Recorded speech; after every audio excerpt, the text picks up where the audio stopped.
Welcome back, y'all. It's Rosie. Welcome back to Dewey on Air. Today I'm with Coach P. and Joseph. And today we are joined by a special guest. Can you please tell us your name? Sure, my name is Milo Novelo. Nice to meet you, Mr. Novelo. So, can you please tell us exactly what it is that you do? Sure. I'm a what's called a Lighthouse Director. And so each of us works with several groups of schools to get them around a particular area of focus. We support them in doing individual inquiry in their own schools, as well as organizing them to visit each other, so that for days of learning together, diving deep into the practices that they're trying to improve, and then sharing with each other about where they are in their process. So your organization is kind of counterculture, right? Because if you're a school that has a crazy program, you kind of want to draw people for your program, but you're kind of highlighting those programs and allowing other schools to now take on that same program. Mm-hmm. Yeah. So when Chancellor Banks came in, he part of his platform was scaling, sustaining, and restoring what works. Mm-hmm. And the idea behind that is that each school is figuring out, like you said, really important things, and sometimes it takes years. Sometimes it is a countercultural mm-hmm. thing because they look at the conditions that they're working with. They look at what's available, and they have to make all kinds of decisions to figure out what's going to work best for our students, what's going to maximize our ability to deliver great learning opportunities for our students. And that doesn't, there isn't a one-size-fits-all that you can do for that. And so by getting alongside schools that are also thinking about those areas, so John Dewey High School is focused, their focus in the program is career-connected learning. So they're with 3 other schools that are all focused on career-connected learning. Mm-hmm. And so each of those schools, one of the schools is like 450 students. John Dewey is like 3,500 students or so. Mm. And so the kinds of decisions that each school makes is different based on their conditions, but the way that they're navigating that same set of policies, programs, funding sources, et cetera, is still teaches each of them something about how to make those kinds of decisions. So I wanted to ask you a question. How long have you been doing your job, and what makes you enjoy it? That's a great question. So the Lighthouse program has only been around for just over a year, but I love it. I mean, I think the idea of, number one, I get to visit all the boroughs. I get to see schools at every grade level across different areas of focus, and all over the city. And so one of the things that's really exciting is that, counter to what you might see in the media, I think New York City public schools are an incredible place to be and to learn. I see so many great things happening. Students bring limitless potential, and teachers bring loads of passion, drive, and insight to the work. And so, I think my specialty is in really listening, going to schools and like watching, seeing, understanding what it takes to make these great opportunities happen, and then helping to create a day of learning where other people can benefit from that, where in one day you can understand the context, the culture, and the decisions people are making, so that you can make some of your own decisions and amp up your own practice. Mr. Novelo, so I had the chance to participate in today's assembly. I was representing the internship I'm a part of, which is the Maimonides internship. But I didn't exactly know what I was there for. So can you please just tell us a little bit about what was happening today in the library? Sure. So there were different components to the day. And so in order to help people that are not from from John Dewey, Understand What You're Doing, we start with like some storytelling. The principal told sort of her why story of like, why does she do what she does? Why does she have the focus that she has? And then we moved into the part that you participated in, where each of the academies and some of the special kind of programs, some of the CTE programs or other career-connected learning programs, sent representatives to present and give people an overview of what are the kinds of career-connected learning opportunities at John Dewey. Then we visited some of the actual classes in action, and then we had lunch at JD's place, which was incredible, getting to see how the Business Academy as well as the Culinary Arts Academy collaborated on this incredible experience. And then we had some breakout sessions where people could dive deep into studying some piece of the work. I heard that you guys went to go see the EMT program. So what was your opinions on that? I thought I really loved the passion of some of the things that stood out to me were the passion of the instructors. I think that if young people can be with adults who have a passion for something, it sparks something different than just someone who knows content cold. It's different than having someone that's like really passionate about it. I think the other thing that stood out was the way the students possessed so much knowledge, but were able to apply it to a real life scenario where someone was presenting with like an illness, and they had to like ask questions and work together to figure out what could this be, what are we going to say to the ambulance driver and to the doctors when they arrive at the hospital. So I was impressed by how they collaborated and how they used knowledge. Thank you so much, Mr. Novelo, for joining us today. I can see you're a little bit nervous, but you took it like a champ. You did well, man. You did well, man. Thank you. I love this. This is, yeah.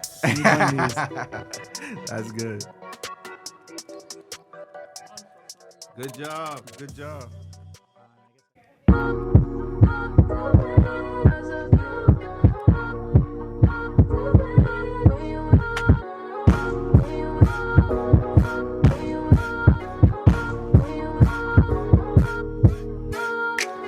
Hello, everybody. Welcome to the John Dewey podcast. I'm your host Mo, and I'm with my co-host CJ and our guest Danielle Balsamo. How you doing today? I'm great. Good. We got a few questions about what you do in our school and like if you have any programs you're running. So here at John Dewey High School, I am the assistant principal for career technical education and physical education. The programs that we are highlighting here today are our CTE culinary and business programs and our Future Ready New York City program. So what do you mostly do in our school? I think my main focus would be the development of pathways programs that lead to careers for students. Okay, and like the programs that you were just telling us about, how do they benefit students? So during COVID, we developed our Future Ready Diagnostic Medicine EMT program, which gives students the opportunities to graduate high school with an New York State EMT certification and allows them to go directly into workforce. Okay, and I think my co-host has a question. If you were in this school, which of these programs would you join? I would definitely go into the pre-med EMT program. How come?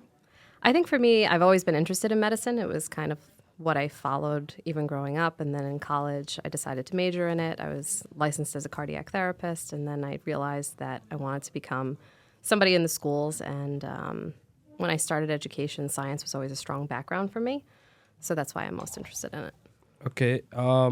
So if students want to do the same thing that you're to join your classes, I apologize. To join your classes, what's the requirement for a student to be able to join you? Interest, wanting to be there. That's the most important thing. Grades or anything like that? So it is a screened program to get into the pre-med academy. But once students are in the school, if they are really passionate about becoming an EMT, we do allow them to transfer in. Mm-hmm. We got a question about the event of today. And how is the event going? And did our school get picked? So we applied to be part of the Lighthouse Collaborative program, which allows our school to be showcased in what we do in career technical education. And all the people who are here today are coming to see how those programs were formed and how they can then take that back to their school and implement it also in their own school. Okay. So today's event, who's on the invite list? Like who gets to come through? So it's open to the entire city. Anyone who is interested in finding out more of the programs is welcome to come here, and they get a chance to go see everything that we're showcasing. What has been some of the feedback with some of the things that people have seen, whether the clubs or the podcast room? We're actually going into the debrief right now, so I'm missing that part. Oh, okay. So we gotta let her go. Yeah, we gotta get somebody else in here after me that might have heard that. I got Okay. like one more question. Sure. Do you like how the event has played out as of right now? It's been amazing. The team that has worked to put this together, the students, the staff, has really made this a success today. All right, everybody. This has been the John Dewey podcast. We hope you enjoy your day, and if you guys got any last words, Bye bye. bye. Have a enjoyed day. Podcast out. That wasn't so bad, but it's too. Let's go.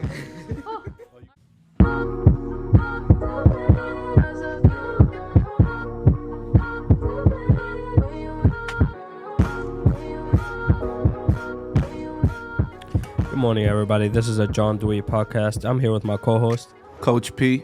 and with our guest, Michael Luppino. Michael Luppino. How you doing today, bro? I'm doing well today. How are you? Good. We got a couple of questions about your program. Can you tell us a little bit about it? Sure. I run the John Dewey High School HEAT program. HEAT stands for Healthcare, Energy, Education, Environment, Agriculture, and Technology. This is an internship program where students once a month go to Fortune 500 companies such as Google, Adobe, Facebook, Microsoft, Federal Reserve Bank. They do research projects and work with mentors at the site to learn how to build project-based learning, as well as making solutions to make the world a better place. Okay. Coach, you got any questions? Yeah, that sounds exciting, man. Like, is this like the highlight of the program? Like all of the places that the students get to visit? Is that like your selling point? Yeah, it is a good selling point, and yeah, it is one of the highlights. And really, the program is to really get students prepared to work in the working world. Not only are they doing research, but they're also developing the skills of collaborating, working together, and working with students from other high schools. So there's a really big dynamic experience of exiting their homes and their communities into places such as the Big Apple, Wall Street, Federal Reserve, and they're making a name for themselves out there. Why do you think it's important to develop students for the workplace? I think it's very important that when they're exiting out of high school, they're going to be able to start a new chapter of their life. And unfortunately, a lot of students may not have that opportunity. And so giving them the chance to really start working as young as age 16 and 17, they have a much greater chance of success in the future. Perfect. Do you have any like success stories of students that kind of transition from your program to the workforce and, you know, it's been beneficial for them? Absolutely. Yeah. 2 years ago, we had a HEAT site at DIIT. That's like the IT department of the DOE. And we had a student, his name was Sanan Ansor. He did a fantastic job with the HEAT program. He worked with a group of students from KCSS, and they did a really great piece on how social emotional learning could help students transition out of COVID. And from that work, he got accepted into the Sophie Davis Medical School in CCNY. It's a really competitive program where he becomes a doctor in 8 years. And it was a huge success for John Dewey High School. Wow. Yeah, that's really impressive. But do you what's the requirements of like students to join your program? So as of right now, we're still building the program. And so at the beginning of each year, at the end of the previous year, I do recruitment. We're just looking for students who are really interested and passionate about learning and researching and going to these work-based locations. It's important that they are passing their classes because we don't want students who are behind in credit because this is an elective course. One of the challenges we've been finding is programming the students because the students who are a part of it, they did lose their elective courses that they were a part of to be in it because, you know, there's so many classes and requirements that they have. But for the students who did remove their elective classes, they're enjoying HEAT a lot and they're getting a great experience out of it. So when do you guys meet? So we meet as a class every day. So it's like a period in their schedule. Okay. What's the max, like the lowest grade that somebody has to like have so they could join? So we're building it and it's from 9th to 11th grade. So right now I'm teaching a 9th grade cohort and there's a 10th grade cohort. And so every year, starting from next year, we're going to continue that model. So we're going to be recruiting new ninth grade students from the summer bridge program from 8th grade to ninth grade. And then we're going to keep on recruiting more students from 10th to 11th. Okay. Yeah, got any question? obviously every student is different, right? But what are some of the characteristics that you find in most of the students that kind of flourish in your program? Students who are definitely, they advocate for themselves, leadership qualities. They are working as a unit of a team, and they can communicate. Those are the big things we look for, and those are the skills that we are developing over the 9th and 10th grade years. Do you have like anything that helps like the student with like their futures, like with their resumes or stuff like that? Absolutely. In the 11th grade cohort, they learn about financial literacy. They learn how to manage their finances, how to save, the value of saving. And they also learn how to do public speaking. They learn about resume development and interviewing. So not only is it research-based, but also the practicalities of how to navigate the workspace and the financial future. All right, so obviously this is a podcast, and this is going to be aired. So I want to put you on the spot, and I want you to give a sales pitch for any student that is considering your program. Why should they join? They should join my program if they're very serious about their future. They want to have a very successful experience at John Dewey High School, to get the internships at Federal Reserve Bank, Maimonides Hospital. This is the opportunity for you. It's very hard getting internships at those places, but here at Dewey, we can make that happen and make your dreams come true. All right. This has been the John Dewey podcast. We hope everybody enjoys their day. Got any last comments? Yeah, please join HEAT. We'd love to have you here, and thanks for having me here. Thank you. Signing off. Well, good. Perfect. That was dope. Thank you. I appreciate the opportunity. Man, you know your stuff, man. My name is Audrey Houston, Houston. Are you from Jersey? No. Okay. Saw a lot of improvement in the teachers and how they work with the kids. So I think that's like the thing that I'm most proud of here at John Dewey. That's good because, like she was saying, that a lot of teachers could become ignorant and not acknowledge the fact that a lot of students are not on the same level as other students, and you need to be mindful and aware of that. Yeah. That's good that you're teaching them how to do that. Yes, thank you. I'm trying. Speaking on like being aware of that, I just wanted to just sing the praises of the staff at the school who works with like kids with special needs, because I haven't like interacted with you fully, but I can feel your warmth. I can feel it. But like staff like Carrito, I love him so much. I love him. Oh my God. I met him going to Broadway shows, and like he was just already starting up like a conversation with me. He met my mom at a Broadway show. My mom adores him. She baked him cake, and like when I came into the class, what I love is that you guys don't like isolate them from the other students. He brought me into the class. Like when I brought the cake, I was like saying hi to the kids. They were all so sweet. It was just like a warm environment. And I really love how you guys like create a warm environment. There's like no exclusion. Everyone feels included. Thank you. Yeah, that's definitely the goal. And I think the whole school feels like that, right? Nobody is seen as separate or different because they need, different accommodations. Nobody's seen different, so. When it comes about the inclusion, I was like, I really see that around the school, especially at the dances. Yeah. Because, like, even though, like, yeah, there's going to be some kids out there probably not dancing or whatever, but they honestly, they don't, whenever, like, any of the people or, like, the students who are in the ACES program come on the dance floor, they don't make fun of them at all. Yeah. They hype them up to the best of their ability, even dance with them. That's one thing I really like about John Dewey, or even the changes that you're making to the school, because honestly, I think you're such a big deal right now. Because it's just like the school's really, I feel like the society as a whole from this school is changing for the better when it comes to inclusivity, because there's not really as much as like the bullying or people just making fun of other people just based off their differences or academic differences. And I really like that and enjoy that. Yeah, I agree with that, especially how you said about the dances. I went to, like, it's the only school dance I've ever been to, and there was this girl there. Oh, my God, she was getting turned on the dance floor. She literally made everyone, like, get up. Everyone was there, like, oh, my God, they were recording, like, yeah, girl, get it, girl. Like, I really love the safe space that you guys create, like, because it's like everyone's a family here. All right, guys. We will see you next time on this podcast. We love all of you. Go Dragons. Go Dragons. Go Dragons. Go Dragons.